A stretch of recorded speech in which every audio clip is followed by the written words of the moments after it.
Hello, welcome back. So we're starting with some badge reels. We're going to start unmolding today. One of the badge reels was not as full as the other, so I decided to try and stick the actual badge reel into it. I kind of sanded it down. Ooh, I waved my hands a lot. I'm like, hey guys, look at this.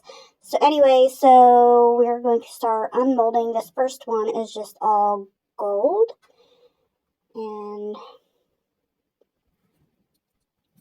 I'll figure out the video quality one day. So this next one, I put some fun confetti in there. So it's the gold with the confetti. Probably noticing that you can't really see it very well, so I'm going to try and show you. Maybe not.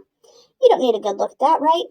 And so this one I did the same thing. This is the gold with the confetti, and this one I had sanded down a badge reel and stuck it in while it was still wet. Actually, I used my heat gun a little bit and loosened the resin back up, and then I sanded down the badge reel and pressed it in there really hard. But this one, I had been messing with it a long time while it was still kind of tacky, and I kept messing it up, so it does need filled a little bit, but the badge reel's in there pretty tight, so I would recommend maybe sanding it down and sticking it in while it's kind of tacky, or using the heat gun to reheat it. Yeah, I don't know what I'm doing, so I am kind of voicing over this because I keep getting flagged for my music in the background. So we're showing you here the badge reel. Look at that, ooh, shiny. And I did cut my finger yesterday, so there you go. There you go. There's a good look at the ooh shinies. So that was our set of 4 badge reels. I will go over later and make vinyl and put a name on them or something. So here I'm unmolding some tiny, tiny T-Rexes.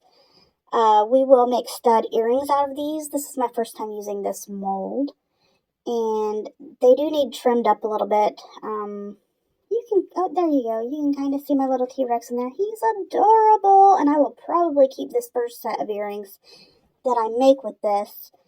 They're currently drying though, so I don't have a finished product to make you. I will add a picture at the very end. I don't know why I just looked at the mold again. So here's Jack Skellington. We still need to pour some white in there. We will probably not do that today because I'm feeling kind of lazy. And then we've got this little Pac-Man. We've got a Pac-Man and his ghost.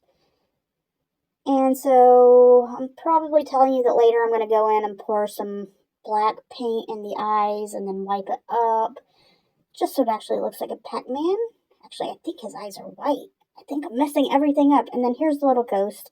The ghost has some air bubbles, so I did have to kind of patch that up with some UV resin, which is hard to do in my craft room right now because the sun is shining bright and the UV resin is curing as soon as I pour it. Who knows what I'm doing?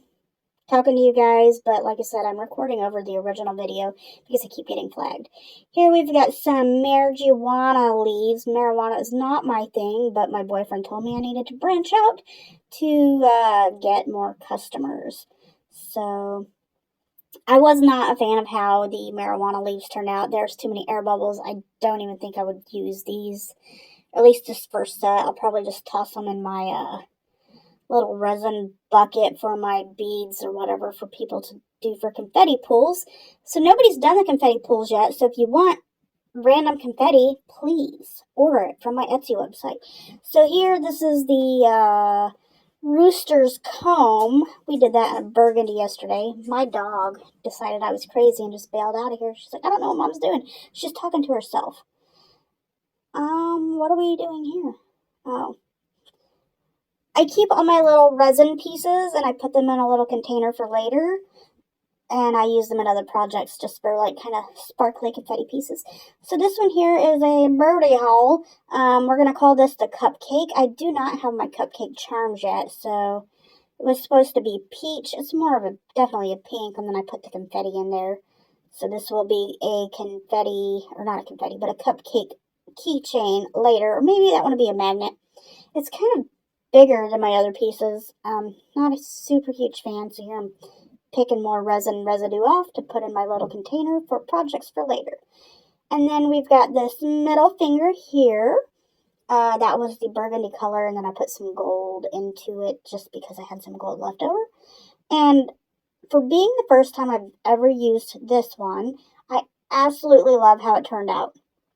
And picking off little resin pieces and cat fur because my cat decided that she wanted to check out my projects yesterday. So I don't know what I would use this for.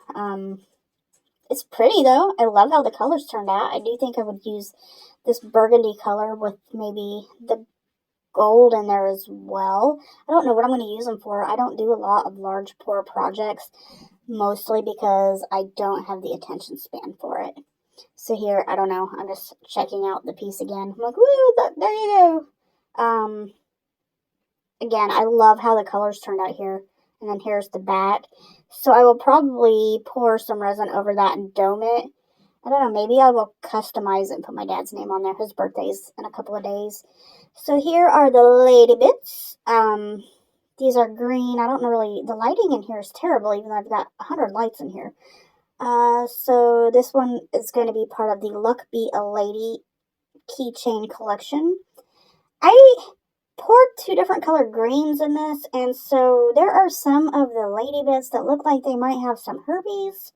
I don't know what's going on with that. I'm not a fan, but it kind of makes me laugh. One of the colors is a little bit translucent and the other is darker. I think I'm trying to show you that it's totally smooth, but because of the texture of the second green that I poured in there, it looks bumpy. Like I keep saying, she looks like she might have some herpes, which totally not cool, not an effect I was going for, but I am one of those artists that just roll with it. So here, this is, I don't even know what this is for. I use mine as a paperweight. Actually, it's just sitting on my desk as an ornament. And so there are a bunch of little resin pieces that I'm picking out. And then I will go back through and fill that later. I'm probably going to put pressed flowers in it. So then this other one, again, don't know what I'm going to use it for. It's just a random metal finger. It's the first time I'm using this mold, so I am unmolding it now. I'm like, bloop, look, there you go. Twisting, twisting, pulling, and I'm not careful with my molds at all. There you go. Ta-da! It's a middle finger. What are we going to do with this? No clue. But absolutely love how it turned out. That mold is amazing. Probably, even though it's not large at all, it's one of the larger projects that I've poured. So definitely a fan, but I, again, don't know what I'm using it for.